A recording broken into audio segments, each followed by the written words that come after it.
Hello, traders. FX Pip Collector here. Today is Thursday, November 21st, and I'm going to be analyzing the US dollar CAD, starting on the monthly, working my way all the way down to the 1 hour time frame for the full top-down analysis. But also, don't forget to check out my website, fxpipcollector.com, if you would like to get access to my swing trade setups, my daily members-only live streams on Zoom, and my 34-video trading course, all included for only $30 per month.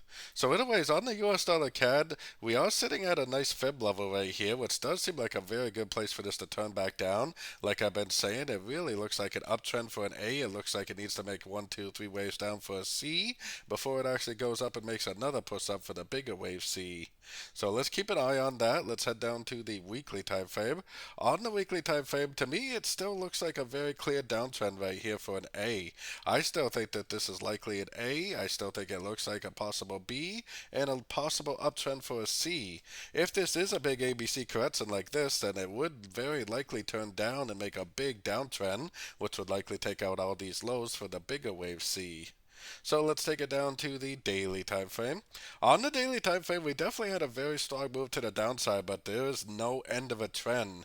There's no break of structure, there's no lower high yet, there's no reason at all to believe that this trend is over, which means that it could definitely end up continuing up again very, very easily. So we do not have the end of a trend yet. Going down to the 4 hour time frame is where we got our Fibonacci retracement on the last impulsive move up. This move down is definitely looking pretty impulsive too. So, I mean, it seems like it could be a wave A or maybe a wave 1. It seems like it might end up doing something like this for either a wave B or wave 2. Then, if it goes down and bounces from a fib level and then continues up, that's a wave C. If it goes down and bounces from fib levels but never breaks any structure and goes down and eventually breaks these structures, that's what's going to be a 1, 2, 3, and is what will prove that the wave B on the higher time frames is complete. So going down to the 1 hour time frame.